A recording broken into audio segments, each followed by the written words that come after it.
Hola, mi nombre es Carlos Bedoya y les doy la bienvenida a una edición más de Mesa Política, programa producido por Otra Mirada y NTV Info.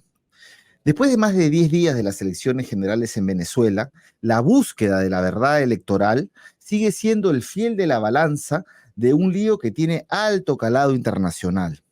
A la polarización, fraude, no fraude, que se apoya en los resultados poco creíbles del Consejo Nacional Electoral y en general a la crisis democrática en Venezuela, se ha superpuesto una especie de guerra de posiciones de los actores globales más importantes del conflicto Occidente-Oriente y de la disputa geopolítica BRICS versus G7. No es casualidad que China, Rusia e Irán, el mismo 29 de julio, un día después de la elección, cuando desde mi punto de vista prematuramente el Consejo Nacional Electoral, sin terminar de contar los votos, dio la victoria a Nicolás Maduro, estos tres países hayan reconocido esta reelección de Nicolás Maduro, mientras que Estados Unidos y compañía apoyan al candidato de María Corina Machado. Tampoco es casual que en respuesta a esto, Maduro amenace con redireccionar el petróleo y gas venezolanos hacia los BRIC y no a Estados Unidos. Para abordar este complejo tema, nos acompaña la economista Ariela Ruiz Caro, especialista en procesos de integración y atenta observadora de la escena internacional. Bienvenida, Ariela. Muchas gracias, Un Carlos. gusto, como siempre, conversar contigo. La última vez que hablamos también hablamos de la escena internacional, de Estados Unidos y de América Latina, ¿no? Y ahora nos toca un poquito ya revisar, ¿no? Porque ya estamos a 10 días o más de 10 días de las elecciones generales en Venezuela del 28 de julio y bueno, han pasado varias cosas, pero hasta ahora no se conoce la verdad electoral. Entonces comencemos por ese tema, ¿te parece? Sí, me parece. Pero yo antes de hablar del tema electoral, Ujú, eh, te diría que este tema electoral hay que mirarlo desde la geopolítica. ujú. Eh, Creo que esto podemos hablarlo después, pero respecto a tu pregunta concreta, Claro, creo la pregunta concreta que te quiero hacer es, o sea, ya más allá o sea, lo voy a precisar porque te he hablado de la verdad electoral, pero es, sí. ¿cómo te posicionas respecto a los resultados electorales que del lado del CNE promulgan la victoria de Maduro antes de terminar de contar los votos y del lado del candidato de María Corina Machado, el señor Edmundo González Urrutia, reclaman fraude? ¿Tú cómo lo ves? Yo no estoy de acuerdo y creo que no es legal haber proclamado a Nicolás Maduro sin tener los resultados completos y mucho menos al 80% de los actos, de los votos escrutados. Entonces, eso no se apega a la regla porque se proclama presidente una vez que se tienen todos los resultados y se han consignado, bueno, como siempre se ha hecho en Venezuela. Creo también que la situación particular de María Corina Machado de publicar al día siguiente unas actas donde se da por ganador a Edmundo González con 70% de los votos, es algo que se tenía preparado ya y es parte de una campaña y de un armado con apoyo de Estados Unidos, por supuesto, para tratar de sacar a Maduro eh, de una vez por la vía democrática. Entonces, esto tampoco se puede dejar de reconocer. María Corina Machado es, digamos, la versión venezolana de Javier Milei, que no cree en el Estado, que apuesta por las privatizaciones. Es ese tipo de gobierno Ujú. liberal en el más amplio sentido de la palabra. Sus propuestas económicas son privatizar PDVSA, que es contrario al proyecto inicial de Hugo Chávez, que era de hacer del petróleo un bien soberano, independiente de los intereses de Estados Unidos. Y en su momento Chávez tuvo un gran respaldo. Popular, ¿no? En María Corina participó. Además, esta visión de María Corina Machado viene de largo, ¿no? No es una demócrata, porque en el 2002, en plena popularidad de Chávez, participó del golpe que dio Pedro Carmona Tanja y estuvo 2 días en el gobierno y los militares volvieron a poner a Hugo Chávez. Luego en 2004 participó, pidió un referéndum para sacar a Hugo Chávez. Como es permitido en Venezuela hacer referéndums para legitimar la validez de un gobierno, Corina consiguió las firmas, pero Chávez lo ganó con 59%. Ujú. Entonces, en 2005 fue a pedirle a Bush, hizo una visita para pedir que se interviniera en Venezuela. Entonces, es evidente que con una posición política como la de María Corina, una visión de que es respetable, bueno, yo no la comparto, pero es respetable para quienes piensan así, que hay que liberar, el Estado debe desentenderse de sus recursos naturales, por ejemplo, bueno, es una candidata financiada por Estados Unidos, porque, Aclaremos que ella no ha sido la candidata, que parece la bueno, candidata sí, pero claro, ella ha claro, sido inhabilitada, sí, ¿no? claro, ella fue inhabilitada por estas razones, porque en 2005, en su calidad de diputada electa, eh, reemplazó al embajador de Venezuela en una reunión de la OEA en Panamá para decir que debían fortalecerse las medidas de sanciones, no de sanciones, debería haber más protestas por la poca democracia en 2005 que había en Venezuela. Entonces, bueno, ahí fue deshabilitada por un año, podría haber sido por más, por haber irrumpido o haberse atribuido una función que no les correspondía y hablar en nombre del gobierno, siendo diputada de oposición, ¿no? Entonces sí, efectivamente ella no es, no es la candidata, pero parece, como tú dices. Claro, ella ha estado pues junto, incluso Sí. acaba de sacar un pronunciamiento conjunto hace poco firmando conjuntamente con el señor González Urrutia, llamando a las Fuerzas Armadas que, bueno, en fin, digamos, no Sí. den este apoyo. Pero bueno, de todos modos, claro, el tema aquí es, eh, más allá del todo el rosario de María Corina Machado, que sí lo compartimos, ¿no? Evidentemente se trata de eso, no hay duda. Ese si ganó o no ganó Maduro, si ganó o no ganó González, hay una bruma al respecto, porque, digamos, en lugar de mostrar las actas, entiendo yo, el CNE, Maduro lo que ha preferido, su gobierno, es judicializar el tema y está en manos de la Corte de Justicia, del sistema de justicia de Venezuela, y están llamando partido por partido, porque los 10 partidos tienen las actas o sus Ujú. personeros, ¿no? Entonces, para que entreguen, para que se verifique y tal, como que ganando mucho tiempo, ¿no? En lugar de hacerlo más rápido. Entonces, ¿qué hay detrás de eso? ¿Realmente ganó o no ganó la elección?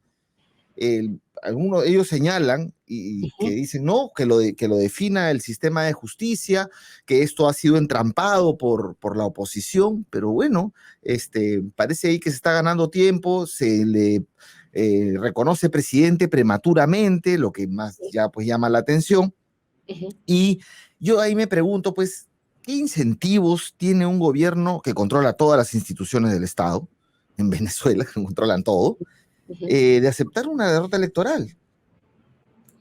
No tiene incentivos realmente.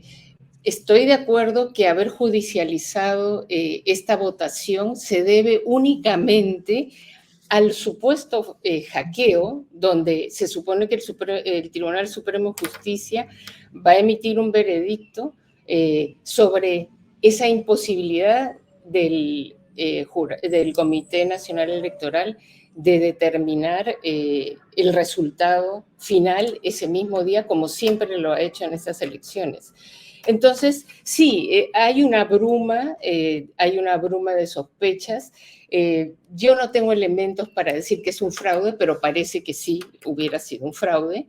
Y enviarlo al Tribunal de Supremo de Justicia es una forma de, digamos, de cubrirse, puesto que sabemos que el Tribunal Supremo de Justicia está controlado por el gobierno, pero esto no es solo en Venezuela, sino hay muchos países donde esto Sí, ocurre. Pero estamos hablando del caso claro, concreto es de como Venezuela jugar al y es, diablo en el tribunal del infierno. Sí, más O o como el menos. doctor Curazao recomienda Cocoa Curazao. Más Sí, o menos. hay este manto, pues, ¿no? Hay este Hay ese manto. marco, por supuesto, hasta que no se publiquen las actas y los partidos verifiquen, pero en el Tribunal Supremo de Justicia ha sido invitado también el candidato Edmundo González, ¿no? El Ujú. candidato de María Corina. Entonces, allí podrían corroborar las actas, pero con presencia de algún observador internacional. Y para eso, y por eso yo creo que es muy importante antes de entrar en todo este eh, desgaste político, inclusive cómo se ubican las izquierdas, los que son militantes de izquierda. Yo no soy, nunca he sido militante de ningún partido, pero sí veo que están enfrentados, ¿cómo me coloco aquí?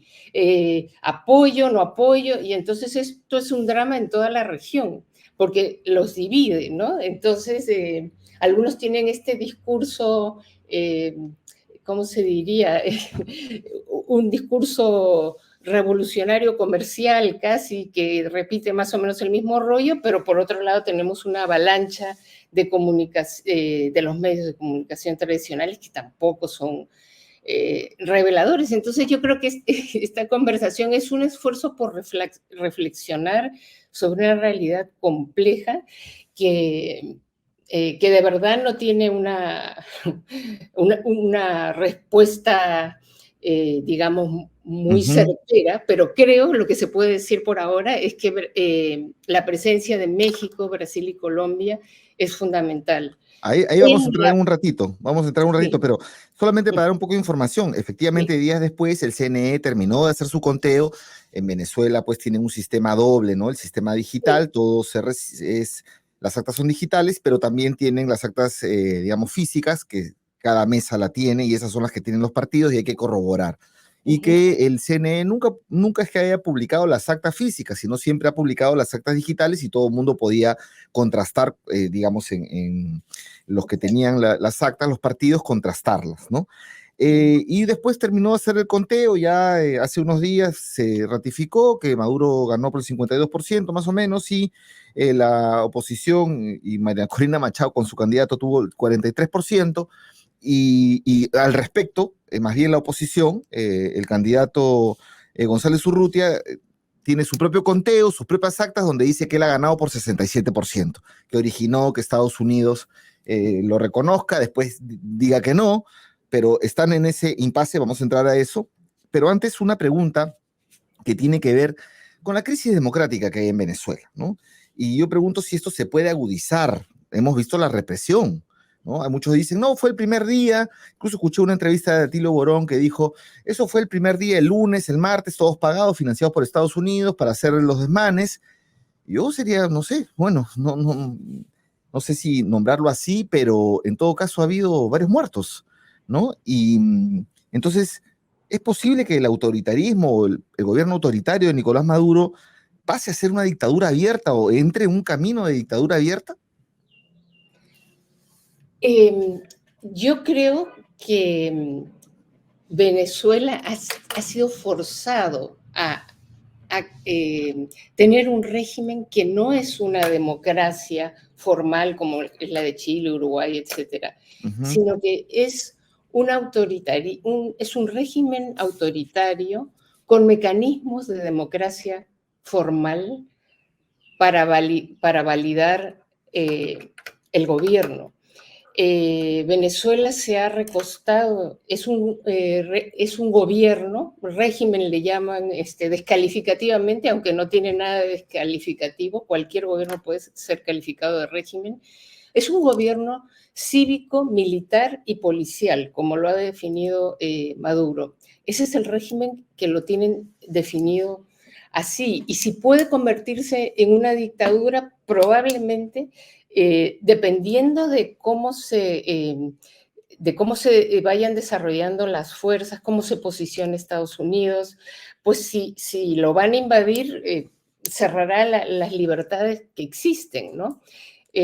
Yo creo que la democracia ha ido perdiendo su calidad, esto es en todos los países, lo vemos en Europa, en Hungría, porque hay un alejamiento de la ciudadanía que no se siente representada. Y en Venezuela ocurre eso y por eso se convierte en este tipo de autoritarismo con mecanismos de democracia formal. Es más o menos tipo Rusia, tipo China, ¿no? Es eso, lo que es ahora. O ¿Y sea cómo que ves en ese aspecto? Porque Brasil, que está gobernada por Lula da Silva, el Partido de los Trabajadores, ha sido duro con Maduro, ¿no? Incluso ellos no reconocen, están esperando, ujú, están mediando además Brasil, México y Colombia, ¿no? Igual teniendo sus reparos frente a la OEA y tal, pero han comenzado una mediación que a mí me parece una mediación más que entre Maduro y Edmundo González o María Corina Machado, que está detrás.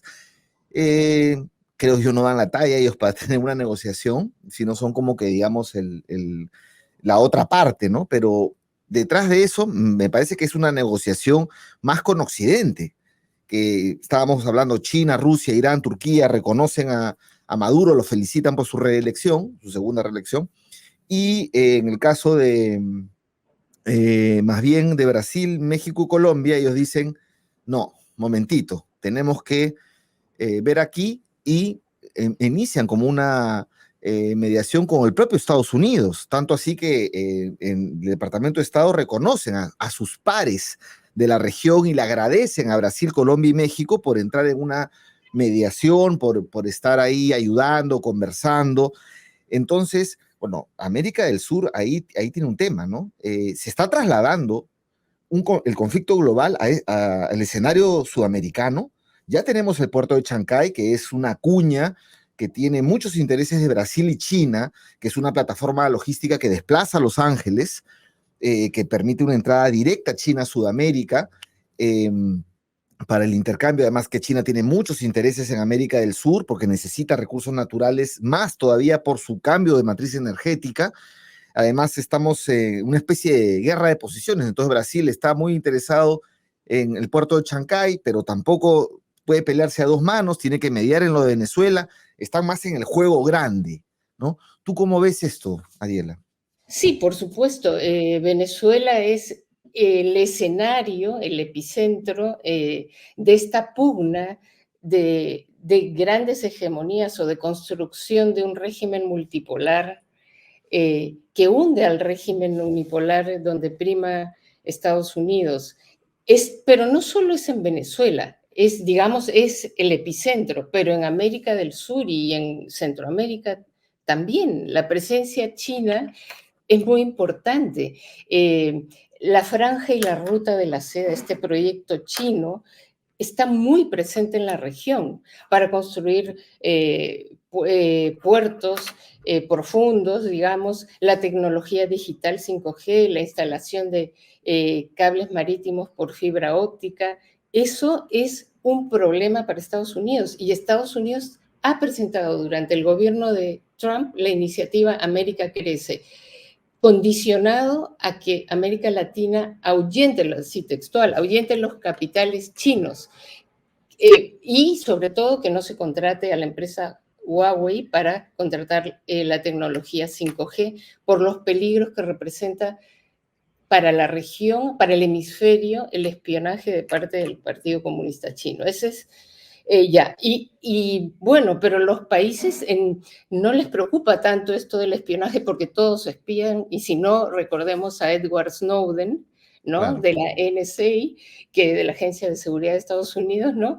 Se espiaban a todo el mundo, trataban de desencriptar los mensajes de Facebook, de Google, se espiaba a todo el mundo. O sea que en América Latina lo que importa son los costos y que tengan los recursos disponibles, y eso tiene China.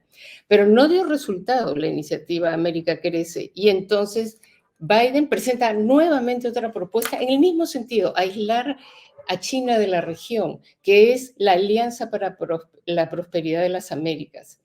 11 países, entre ellos Perú, casi todos los que han firmado TLC, son miembros de esta propuesta, que lo que quiere es que Estados Unidos financie proyectos, puertos, tecnología 5G, que no la tiene, pero tiene una parecida y que no se financien los capitales chinos porque son tramposos, porque lo que buscan es que nosotros no devolvamos los préstamos y caigamos en la trampa de la deuda para que ellos se queden con nuestros recursos naturales. Ese es el discurso. Esta propuesta de Biden a PEP, que se llama Alianza para la Prosperidad de las Américas, la presentó en la Cumbre de las Américas de junio de 2022. Pero solo 11 países han firmado. 11 países de la región, mientras que esta ruta, el proyecto de la franja y la ruta lo han firmado 23, memorándums de entendimiento, ¿no? Entre los que está Perú, por supuesto. Y entonces, en todo este entramado, ahorita vamos a volver al tema de China y Rusia, Okay. con el anuncio del petróleo de los BRICS, pero la posición de Brasil, de Colombia y México, que es, vamos a esperar, además, que han golpeado la OEA, ¿no? La OEA una OEA deslegitimada, donde le hacen el feo, no participan, y más bien Brasil, Colombia y México se convierten como en una especie de organismo eh, que interviene, ¿no? Son los países más importantes de América Latina, con Argentina también, pero Argentina ya está jugada con Estados Unidos, ¿no? Entonces ya no tiene, digamos, legitimidad. En cambio, estos tres países se han colocado de una manera que tienen pues la legitimidad para negociar. ¿Tú cómo ves esta actitud de estos tres países que tienen gobiernos de izquierda? Sí, tienen gobiernos de izquierda dentro del marco de la democracia, digamos, en el corsé de lo que permite la democracia, que ese es otro concepto que debemos tener, sobre todo los que son politólogos y sociólogos, deberíamos tener la audacia de desmenuzarlo, ¿no? Porque no existe hoy la democracia, ¿no? Eh, Cuando uno ve Estados Unidos, donde existe el colegio electoral que determina y un ganador donde no se cuentan 3 millones de votos, donde decide un colegio electoral, ¿es eso democracia? O donde los que financian a los candidatos, a uno lo financia BlackRock y al otro lo financia Black no sé qué, es otro fondo de inversión. Entonces, son pocos los financiadores o las corporaciones petroleras o farmacéuticas, las armas. Entonces, tampoco es que uno pueda decir, sí, tiene el discurso, los medios y todos dicen que son democracias, pero habría que cuestionar qué son las democracias, porque han ido, Thomas Piketty es un crítico, digamos, no, democracia queremos todos, obviamente que todos la queremos, pero esta democracia con dobles raseros, que cada vez la ciudadanía se siente menos representada, ¿no? Y lo vemos en el Perú. ¿Es democracia un gobierno con una presidenta que tiene 5% de representación o el Congreso? Entonces, y la amenaza para la democracia no es el populismo ni el autoritarismo, sino es la desigualdad. Eso dice Thomas Piketty en su libro. Entonces, hay que revisar ese concepto. Entonces, digamos, tildar, y lo traigo a colación porque si uno juzga el gobierno de Venezuela, entonces creo que no es un régimen como te lo califiqué antes, ¿no? Un régimen cívico, militar y policial, como ellos mismos se definen, pero habría que criticarlo porque es la democracia les permitiría hacer frente, aunque suene de perogrullo, pero Venezuela ha sido un país muy sancionado, todas las refinerías y las estaciones de servicio que tenían en Estados Unidos han sido confiscadas, el Banco de Inglaterra les confiscó las reservas de oro, y así, no les vendían ni vacunas, o sea, han tenido una doble presidencia. Han tenido la operación Gedeón, o sea, uno a veces Lo se que llaman ellos olvida la de guerra total, ¿no? La situación de guerra total. una situación de guerra total que ha producido en parte, más las ineficiencias del gobierno, también, obviamente, pero esto no se puede dejar de reconocer. Entonces, creo que estas democracias hay que revisarlas, ¿no? Porque no se puede hacer cambios Y mira tú a Boric, que ha dicho que no va a reconocer. Está bien, está muy bien que sea tan tajante en eso, ¿no? Está junto a Milei. Pero Boric no ha podido hacer nada porque la democracia no se lo ha permitido, no ha podido cambiar la constitución, no ha podido, que tenía puntos centrales en su propuesta de cambio para poder hacer más democrática a la sociedad chilena, y tampoco ha podido renegociar los tratados de libre comercio como él lo propuso durante su candidatura presidencial. Entonces Pero, está... Ariela, sí, ahí yo veo algo, porque mira, en los últimos 25 años, ¿no? Vamos a poner el arco, a ver, desde el año 98, desde que ganó, en diciembre del 98 ganó Chávez. Uh-huh. De ahí se ha formado una, que es post caída del muro de Berlín y post estas tesis de asalto al poder, que básicamente estaban más del lado de la izquierda, y se comienza una tradición democrática de la izquierda en América Latina de ganar la elección, legitimarse, hacer las transformaciones, en algunos casos perder la elección, volver a ganarla, tipo Argentina, Brasil, etcétera. Entonces, la ruta que hace, como dice Nicolás Lynch, la ruta de Maduro está rompiendo con esa tradición. Y el mismo Lula dijo, ¿no? Si gana, gana, si pierde, pierde. ¿No? Eso lo dijo Lula. O sea, hay que aprender a ganar y hay que aprender a perder. O algo así, se lo dijo en ese mensaje a Maduro. Uh-huh. Entonces, digamos, esta posición de Brasil, de Colombia y de México, de algún modo, también está no solamente poniéndose de mediadores ante un escenario donde el conflicto global se traslada aquí a la región, sino también, de alguna manera, a la interna de la propia izquierda, señalar que el camino no es o que sigue siendo esta tradición de ganar las elecciones, ¿no? O sea, que llega a un límite. Sí, yo creo que hay un límite. Todos los gobiernos que tú has señalado, eh, esta marea rosada que hubo en los 90, en el año 2000, ¿no? Con La primera Correa, década. la década, sí. Eh, Correa, por ejemplo, ni siquiera era lo conocemos, no era un personaje, no es un tipo de izquierda, eh, pero era un reformista, desarrollista, con perspectiva humanista, ¿no? Y yo creo que hizo un buen gobierno, pero claro, ahí viene el tema de la corrupción, que yo creo que es inherente a la condición humana, y no creo que haya, esto atraviesa todas las opciones políticas, ¿no? Es la condición humana, yo tengo la sensación. Pero yo creo que el proyecto de Chávez era el único que planteaba no una reforma dentro de los cauces que la democracia te permite, sino que él tenía el poder, por el apoyo militar que tenía, para hacer una transformación estructural de las bases de la sociedad.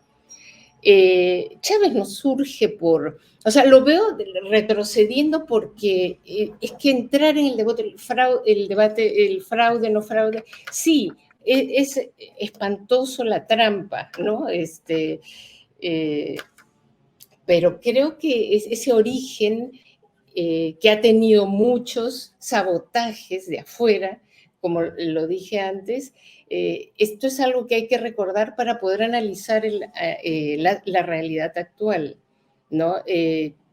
Yo creo que, imagínate esta lectura que hacen algunos analistas. Bueno, si Chávez no obtuvo los votos necesarios, lo que ha hecho es una jugada, Maduro.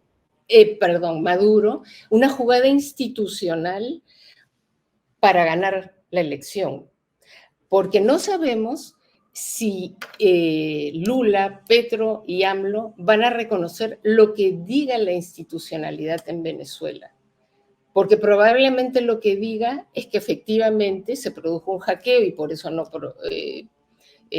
digamos, difundieron las actas, eh, pero si Edmundo González tiene el 80% de las actas, 81% de las Sí, actas, dice. podría haberse presentado y hacer un escándalo si eso es así. Tampoco nos consta. Todo el mundo, No, porque también, ¿cómo se llama el asesor? Celso Amorín, que es una sí, pieza clave de sí, la claro. diplomacia brasileña, señaló que él tampoco confía en los resultados que ha presentado la oposición. No, por supuesto que no, porque ya han sido detectados varias fallas. Inclusive uno de los candidatos de la oposición, oposición a Maduro, ha dicho que él buscó en esa página web paralela al Consejo Nacional Electoral el voto donde votó él y su familia y no aparecen los votos de ellos, que no son chavistas ni maduristas. Claro. Entonces, tampoco. Y no este retroceso de Estados Unidos, Eso es después, importante, ¿no? Estados Unidos reconoce, o y sea, luego, felicita, viene el anuncio de Maduro, te quitamos el petróleo y se los damos a Rusia, China y tal, y ellos dicen reculan, ¿no? Entonces, esto me habla de una negociación que va más allá de fraude, no fraude, sino que es exacto, lo que conviene para los intereses de estos bloques, supuesto, ¿no? Es una por guerra de supuesto, posiciones. exactamente, exactamente. Ese es el tema, Hacer petróleo, por digamos, ¿no? supuesto, y hay más también, ¿no? Oro, uranio, en fin.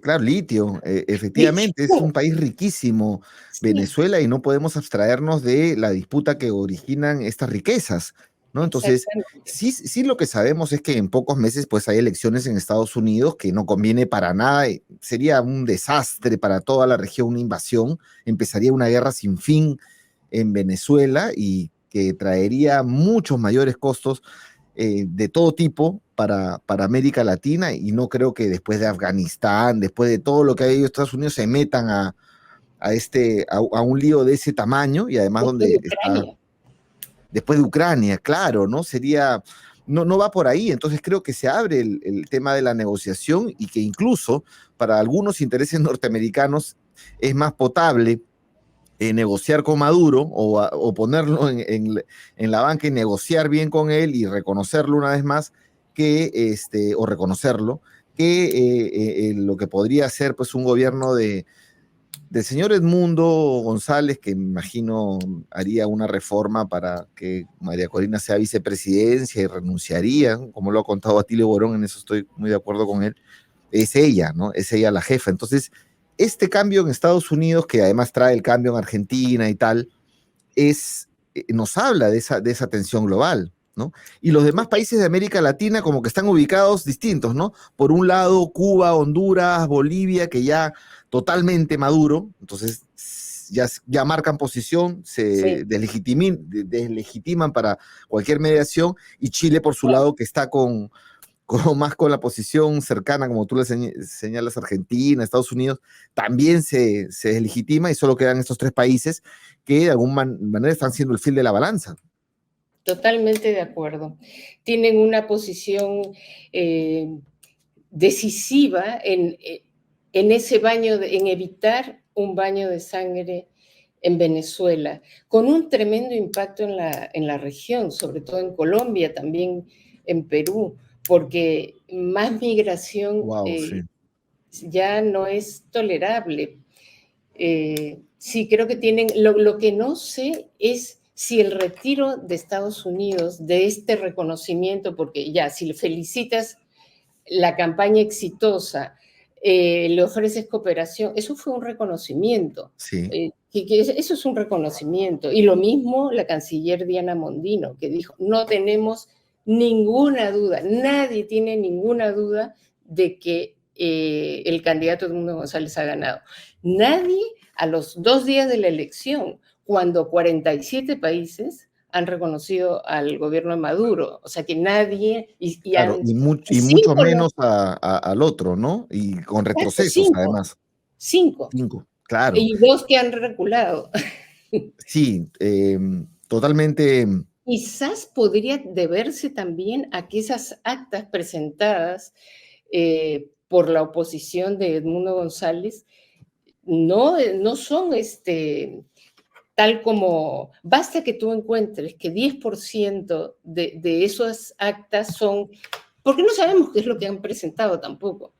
O sea, no tienen una auditoría tampoco. Entonces, yo creo que, dado que está el Tribunal Supremo de Justicia, la sala electoral, o sea, la Constitución lo permite, la sala electoral Ujú, está revisando y llama a los candidatos a que presenten sus actas y a corroborar, y hay el aval de Brasil, de Colombia y de México, eh, que digamos son países que tienen cierta moral, por decir, un reconocimiento moral a nivel internacional. claro. Creo que no es correcto que la oposición no haya ido, porque por muy pro-chavista, madurista que sea el Tribunal Supremo de Justicia, hay observadores y hay una presencia extranjera, internacional, latinoamericana y de Estados Unidos también.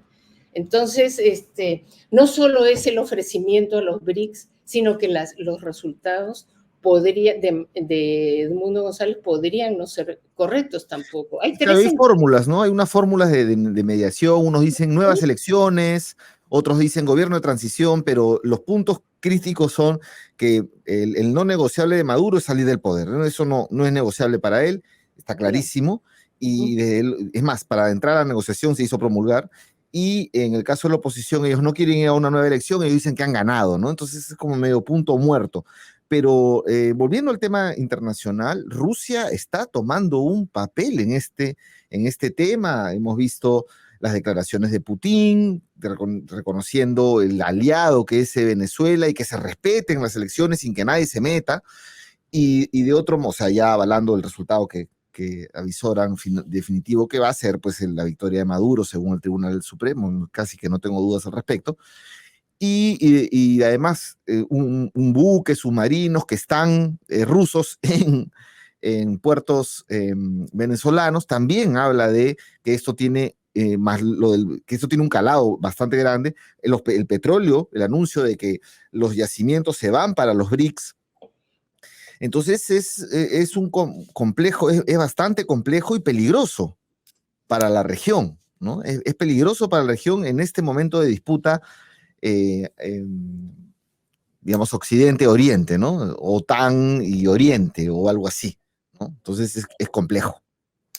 Es complejo, sí. Yo creo que América Latina y el Caribe han sido bastante, a pesar de que no tener digamos, no han utilizado la CELAC para plantear elementos comunes digamos, de negociación con China o con Estados Unidos, no los han usado, pero han tenido posiciones bastante soberanas porque no se han dejado presionar por Estados Unidos a pesar de los discursos de eh, ¿cómo es? De la generala Laura Richardson, ¿no? Que habla de Claro, nuestros ríos, Comando nuestros Sur. recursos. Sí, Y bueno, bueno, también ha dicho ella que la solución, ella ha vuelto a señalar, ¿no? Que la solución no es militar, sino es democrática, es el camino civil.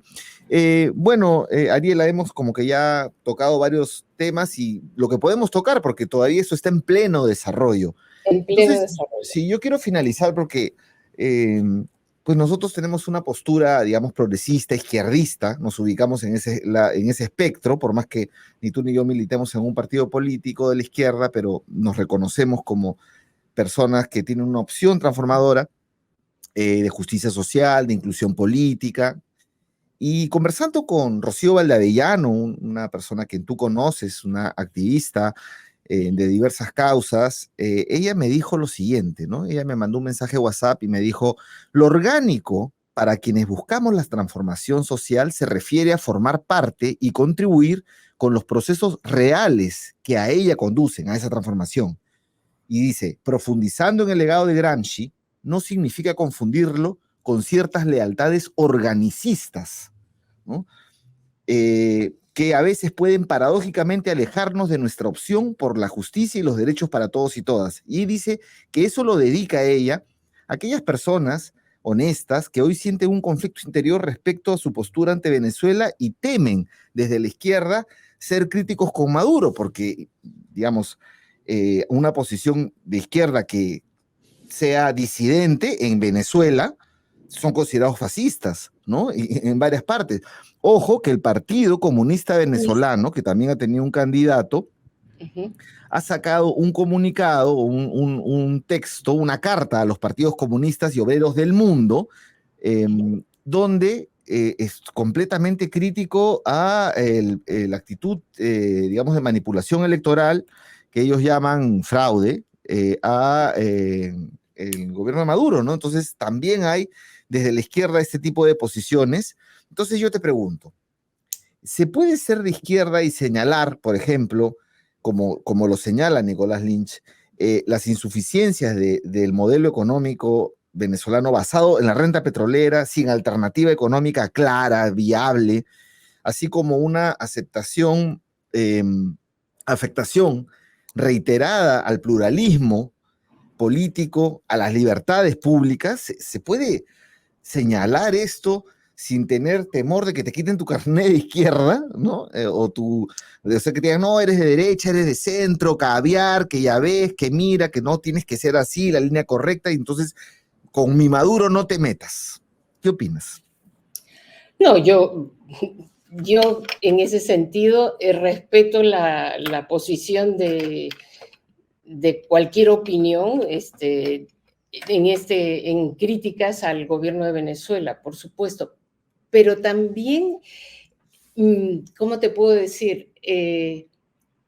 Yo me esperaría a la posición, a la actitud o al respaldo o no que hagan Venezuela, México, Colombia y Brasil. Colombia y Brasil. Sí, yo creo que me sujetaría a eso. Y esta crítica al gobierno, al programa económico que se hizo en Venezuela a lo largo de estos años, creo que es real. Ellos no han sabido construir una estructura económica que no sea dependiente del petróleo, aunque el desarrollo de la industria alimentaria hoy es importante, ¿no? Pienso también que hoy Venezuela está mucho mejor económicamente que hace en 2019, por ejemplo. Es el país de América Latina que más va a crecer, ha reducido la inflación a 50%, es una economía bimonetaria con fuerte presencia del Estado, que esa es la diferencia. Hay un tercio de la población que por alguna razón respalda a Maduro, porque nadie se compra un panfleto político ni un discurso si es que de alguna manera no ve un impacto positivo. Y estos sectores, digamos que son los más humildes además, lo respaldan.